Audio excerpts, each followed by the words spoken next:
Hej, velkommen til F213 Co-op, som er Vejskøj. Først og fremmest skal jeg beklage, at vi ikke har fået med dig med. Fint, du simpelthen Co-op, så det kunne vi ikke få med, desværre. Så der er vi simpelthen på Bahrain. Så vi ses så kvalifikation, skal du tage den her. Mig første, Vejskøj på tredje, eller tredje, hvad? Anden.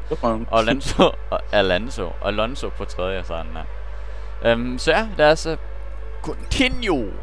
Ja, jeg skal nu. Ja. Ja, man. Jeg kan godt lide min nye hjelm, den der glitter-hjelm, der fik sendt fra. Jeg kan lide min hjelm. Kan du lide min hjelm? Ja, jeg ved ikke, hvad der er for en hjelm. Det er også bare en standard hjelm.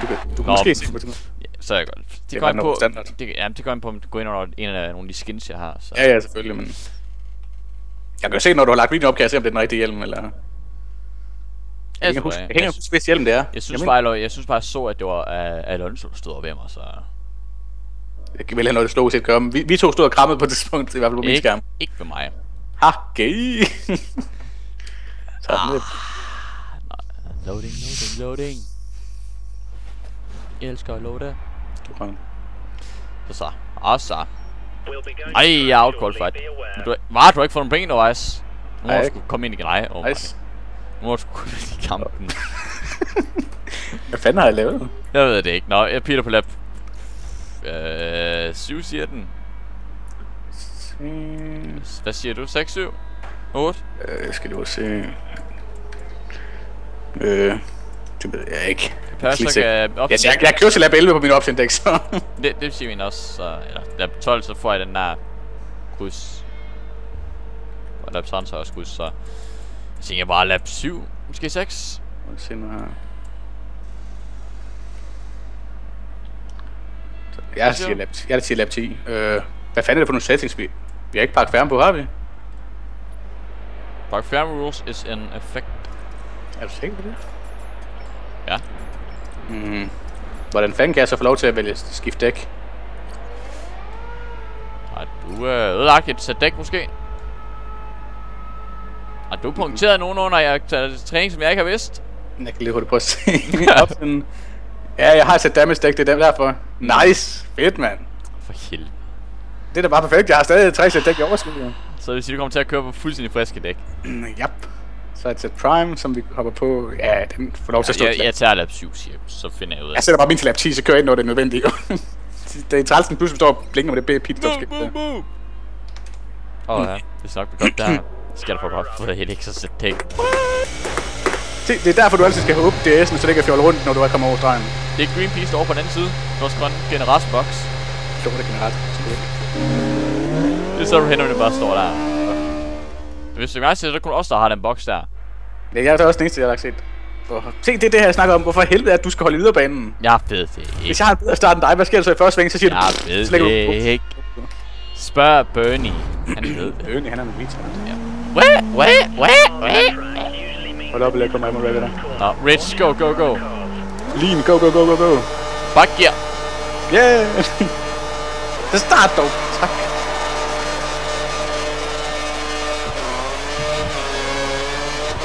Okay, min motor overopheder. Nu giver jeg kraftigt. Okay, dive bomb. Tak. Jeg skal nok komme med blok om sådan her. Wow. Min motor overopheder også på grund af det, jeg lå og fjolle rundt der med. Jeg gider ikke at se, at vi overopheder motoren mere. Nu ved du, hvordan der var i min verden, jeg går også der. Wow! Det er fedt, din mongolos, mand. Det er derfor, jeg ikke har nogen point endnu. Det er fordi, jeg altid ligger heroppe, og så kommer de altid at påkømme de fede spader. Jeg skal lige tjekke, hvor langsomt jeg har for at holde min brake balance bagud.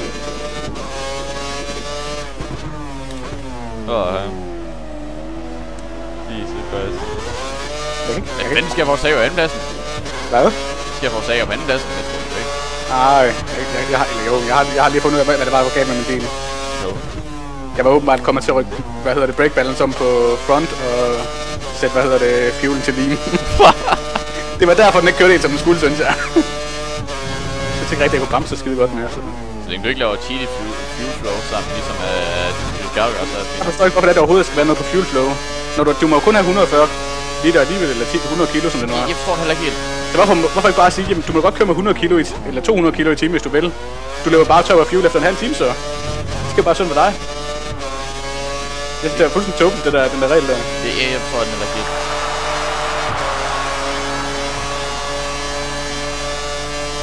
Der er et hul midt i feltet lige nu, kan jeg sige. Okay, brems. Nej.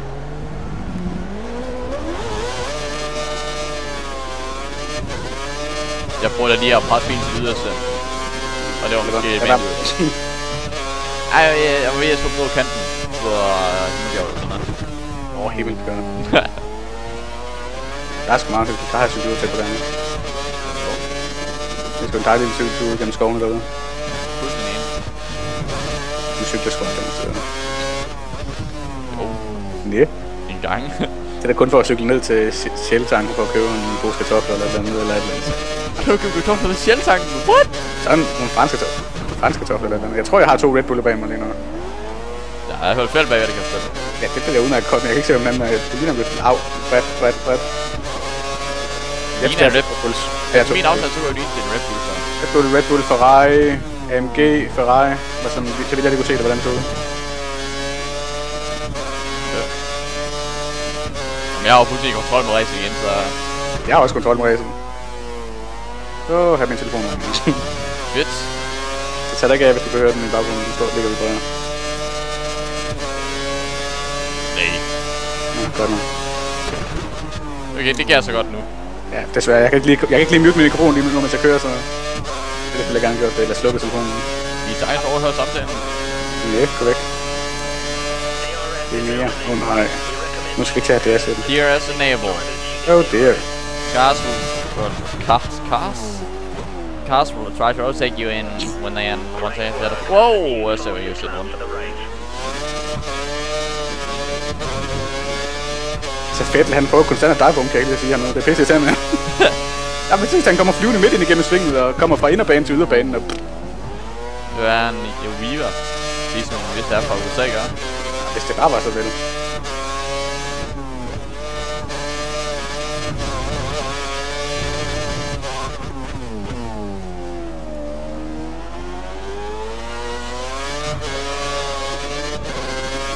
Der var.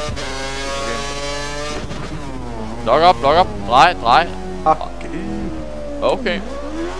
Det er en forpulet bane, det her. Jeg havde også svinger. Nej, banen er god. Det er bare svinget her, der bare skulle dykke. Ja, men banen har et godt flow, bortset fra de svinger ned. Det er bare... Nej, jeg vil faktisk sige, det sving og så svinget. De 2 hårnåle, inden du kommer ned til det sving her. Eller hårnåle, inden du kommer ned til sving her. Der hvor hele feltet ligger og fjalder rundt lige nu. De 2 sving. De er bare dødens pølse. Det er lidt samme princip, at du kommer ned, at du drejer. Det er ned ad bakker. Ja. Wow, jeg købte en quick timer. Nice. Og lige før bilen vælter rundt. Fælder der slut, for at det ikke... Wow, okay. Hvad laver du? Jeg gør bare et sans for serien derude. Okay, nej. Det er Red Bullen, der har besluttet sig, for de var lege med Sauberne. Hvordan det? Ja, fordi dem og mig, vi... Ja, du kan måske se min plet hernede lige nu. Vi er 3 biler. Vettel will be stopping in 3 laps to get a new first class. Nice. Jeg ved ikke, hvorfor jeg skal vide, at Phil han gør det. Jeg har ikke fået noget af det nu. Det er videre omkring noget med et V, så jeg kunne få at Phil er den eneste, der er fedt. Nu er du. Eller vejskøjer. Det ved han ved af Hyundai eller Hyundai. Hånd. Hånd. Du skal rulle med tungen, og det skal komme helt tilbage fra halsen. Det skal det. Ja, jeg kan ikke sige det. I kommer ikke fra Colombia af. Det er lige meget. Det er ikke derfor, jeg kan sige det. Det er bare fordi, jeg også kan sige det. Jeg kan ikke få dig, at det kommer ikke fra et land af. Jeg har fået. Okay. Det er fordi, jeg er awesome. Det er sikkert. Det er det der. Jamen, vi kan godt prøve at se på statistikkerne i Formel 1, hvem der har gjort det bedste indtil videre, Colombia eller Danmark. Det skal være på den måde. Kan I ikke bare vente? Kan I ikke give den i på år?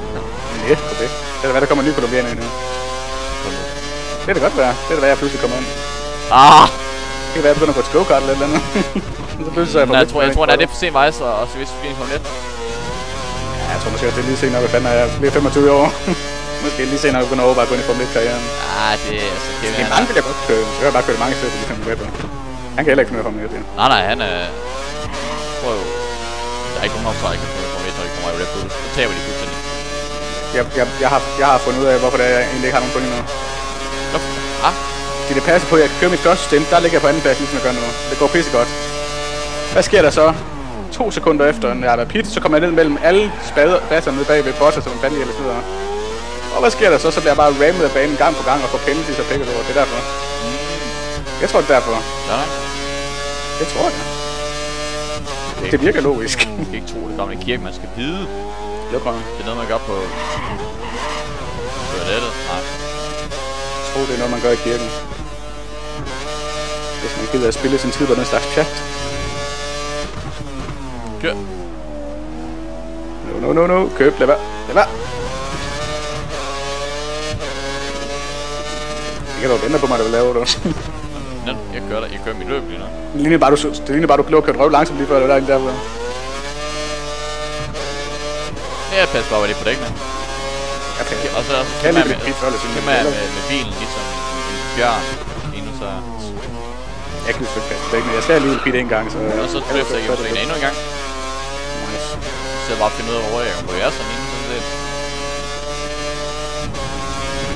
Der var jeg ved at smide den. Og så apparently så har min bremse ved at lukke så hårdt op, der er, at de, hvad skal jeg sige, de lukker ikke op, men når jeg bremser, så, hvad skal jeg sige? Det ved jeg ikke, hvad man skal sige. Ja, der kommer også meget tryk på dem, der er, at de simpelthen bare vælger at sætte mig sidelæns nærmest. Nice. Det er også meget sjovt. Så er også sådan lidt med, der var. Ja, jeg siger det jo. Hvor fedt går nu væk med ham. Jeg går lidt på Rich bare lige for at kunne holde ham lidt væk. Hvis han er nemlig inden for et sekund på mig lige nu, så...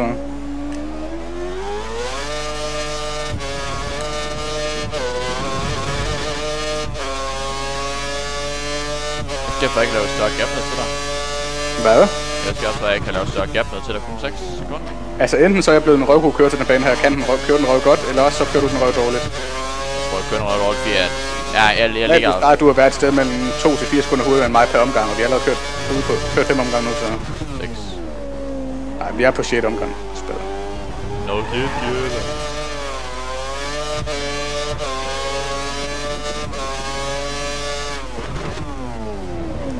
Så når jeg kommer ud på de hårddæk, så skal jeg nok skrue farten op.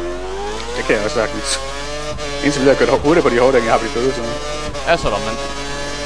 Du ved også godt, at jeg kan køre... Jeg kan ikke, på de bløde kan jeg bare ikke få noget til at fungere. Jeg kører meget bedre på de hårddæk. Ja, det ser hun også gjort.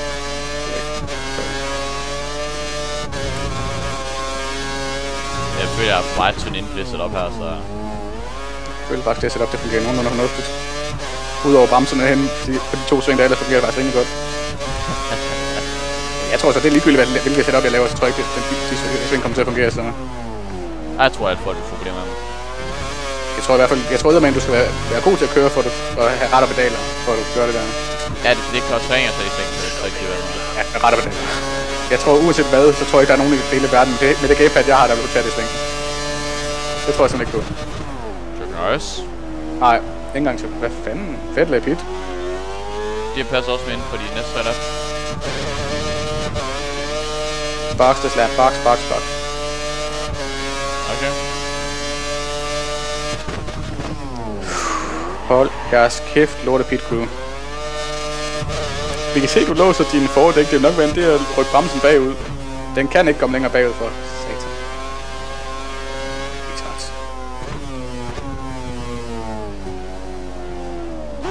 Nej, tak.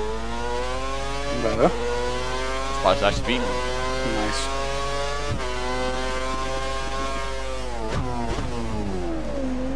Du siger bare lidt til, når du går i pit, ikke også? Jeg gør det. Cool. Så tager de nogle gange med, tror jeg. Det er meget fedt. Ja, men det har vi prøvet det der før. Det skal blive meget fedt. Jamen så, okay, så venter du på mig, så kører jeg i første pit, fordi jeg gider ikke det der med at skulle holde bag dig og vente og finde min tid. Du kommer ikke til at holde og vente på mig. Ja, lad nu være med, hvad du siger. Du kan stadig nå crashen, inden du kommer ned til bilen. Nej. Vil du ved? Ja. Du kan godt. Der er ikke noget at sige, du gør det, men du kan godt. Ja, men jeg gør det ikke. Det er fået. De skal nok nå for mig ud, og så dreje en 10 sekunder gap, så det er fint. Ja, på 9,3.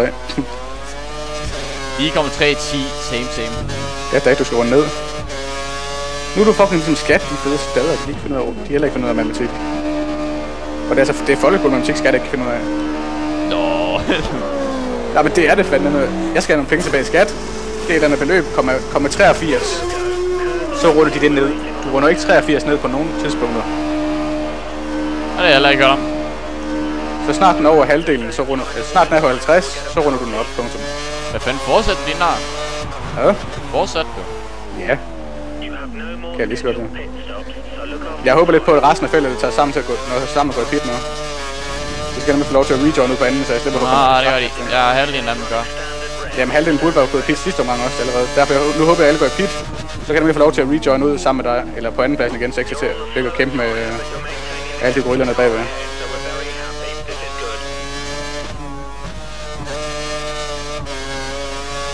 Coming for jer.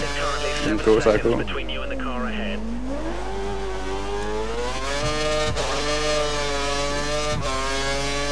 Hvis du ser et langt bremspor vejen i det sving der, så er det bare mig.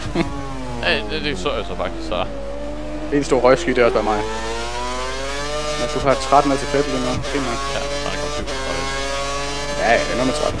Noget med 13, så runder vi op, så bliver det 14. Så runder vi op, så bliver det 17. Det er min matematik, der er også gjort. Hun er bare en gorilla, hun er. Hun kan ikke noget. Jeg tror, hun er arbejdet ved skat, hun kan ikke noget op.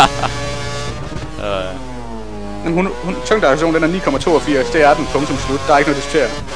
Hun runder den ned til 9. Ja, det er præcis samme motiv. Det var også der, hvis vi skulle lave en aflevering, hvor vi skulle bruge tyngdeaktionen. Så skrev jeg bare til hende. Jeg har så været en tyngdeaktion til 100. De har bare rundet den op til nærmest 100. Det synes jeg, vi har lyst til. Så skrev hun, det kan man ikke bare gøre selv. Du kan sgu da runde ned til 9, hvad må jeg så ikke runde den op? Jeg runder det meste den rigtige vej op, altså.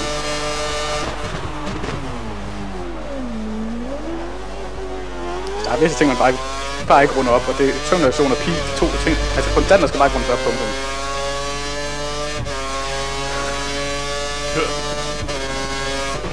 Det gør du ikke. Så er det der. Punktum. Da! Nu holder du den lige lidt væk fra mig, den tekst, ikke også? Du ved godt, lige pludselig så siger min bil bare, ja, og så vælger den rundt, og den laver lidt mærkeligt. Som nu? Nej, det er dig, der kommer der. Du mener, der var i bagvejen ud, så...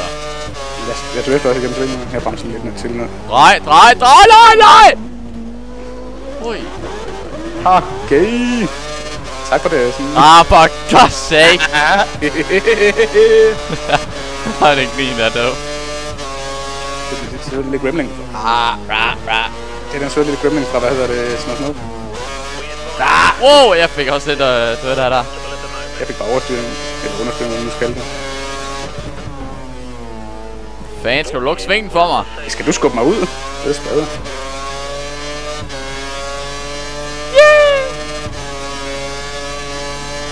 Bare nogle gode der.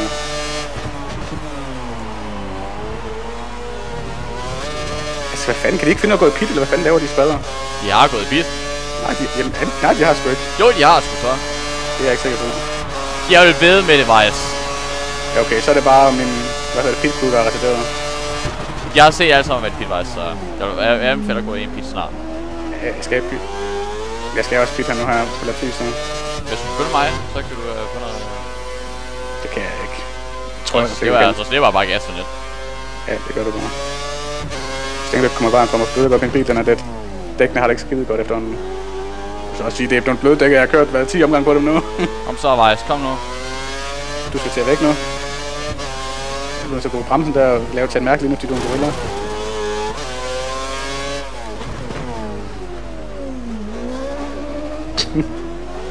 Hahoj. Sanghøj. Jeg bremser tidligt. Det gør mig, det gør jeg også så. Ja, men mine dæk, de er døde. Bogstaveligt talt døde. Nej, nu får det efter mig. Oh dear.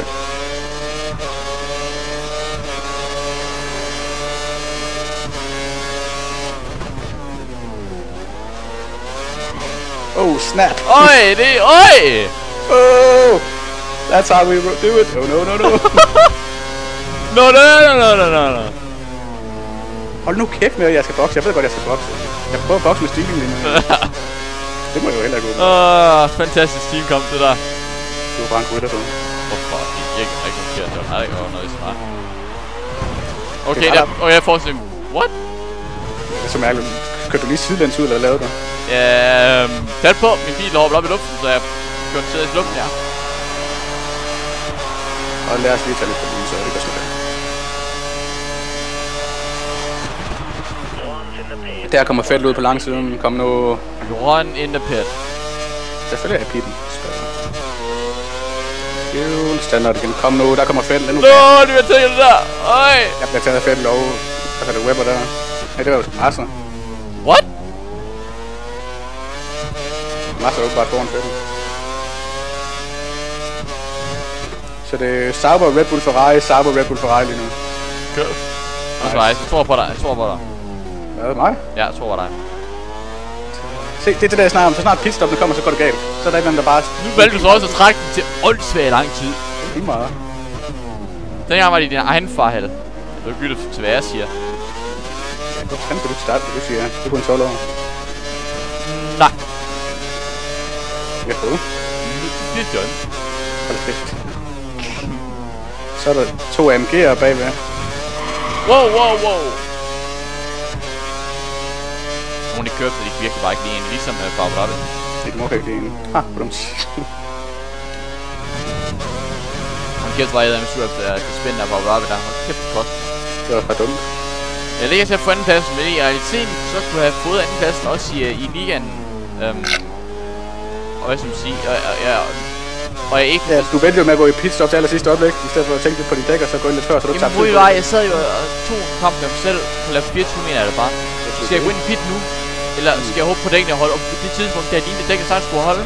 Så kunne I så var det ikke?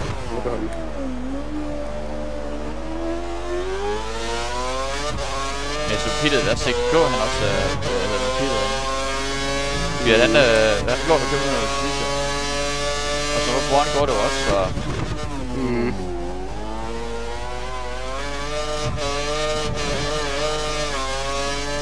Den mongol til Mars, så skubber han mig fandme i den spil. Hvad så? Det gør han. Og så kommer Webber forbi mig, og så kommer Alonso også. Godt også en på. Ja, for femte lige nu.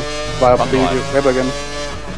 Jeg blev skubbet af Mars, jeg gik forbi Mars på langsiden, så da vi kommer op og bremse, så vælter han ind og flyver ind i røven på mig. Og jeg fældspillede som grader.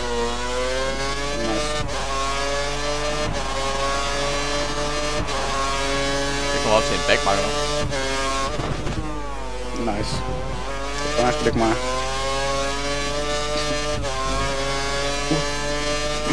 Det er de der Ferrari igen. Det er ikke en skid anderledes end i AOR. Ja. Det er også de der Ferrari, der altid ligger og fjælder rundt og laver alt muligt mærkeligt. Det ved du også godt. Ja, det er jeg enig i. Det er sådan præcis det samme. Det er lige noget standard. Så jeg forstår ikke, hvordan jeg prøver at blive ved med at få top 3 placeringer indtil videre. Jeg forstår ikke, hvordan han bliver ved med at, ham og Eiffel altid bliver med at spænde rundt i første sving. Jeg forstår det heller ikke. Jeg tror, at de sidste 7 race, der er en Ferrari, der spænder rundt i første sving. Og jeg har ikke været skidt i det nogen gange endnu. Dog ikke. Og den giver dem der, og det er... Jeg kommer ikke på podium. Kommer ret godt. Tror jeg ikke på.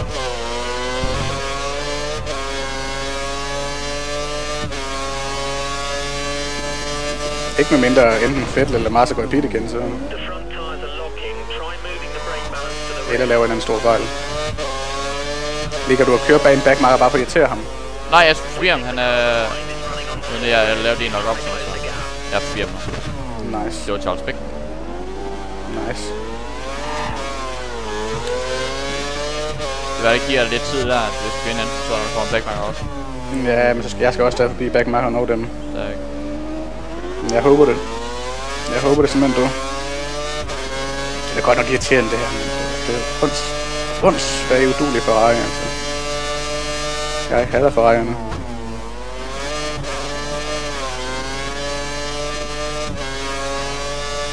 Jeg har ikke engang flyvet nok lige nu til at køre på Ridge. Hvad siger den? Jeg siger op til mig, og min lampe blinker også. Så. Min lampe blinker ikke. Men det er mest, hvis jeg kører den over på Ridge lige nu, så kan jeg lige nå at køre det 150 meter måske, så går den over på minus en lap, så... Så derfor jeg har ikke lyst til at satse på, så bare ryge endnu længere bane, hvis det er. Du bare køre en Yellow GP, og så går til en Yellow GP7, som var det kørende på bilerne. Ja, hvad siger du? Bare køre 2 gange på G3, Yellow, G3, og så altså lean, og så går til en Ridge på 10 gange. Det er jo så bare gå en 6'er, og så kan anden på til sidst, jo. Hvis du så har lidt ekstra fuel, gør med party. Du ved selvfølgelig ikke, om du ligger af stift fuel på. Nej, jeg ligger 3,7 fra master lige nu på det der. Ja, okay, jeg synes på eksempel går i sin køring går var, at jeg lå lige bag ved Ricciardo, som så snyder. Du snyder? Nej.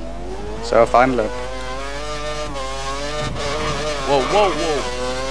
Jeg kan se, at Martha trækker frem mig lige nu. Jeg har fået anført til tredje. Hvem? Martha. Hvem er ham? Tredje. Han er på tredje, ja.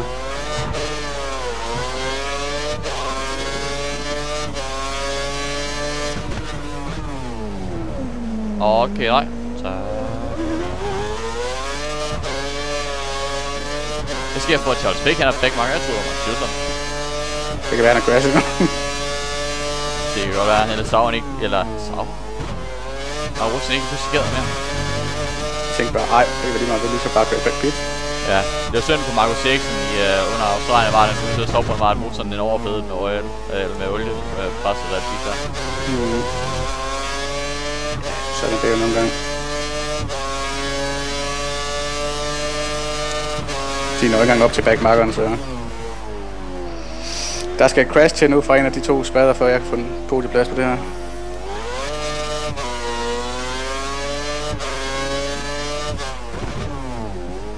Hvor er vi målstregen? Har vi der? Okay. Så vil du holde og vente, eller hvad? Jeg håber snart, du får en kendelse på det der. Det kunne være så Bak! Tak! Jeg laver bare en donut til folket ud.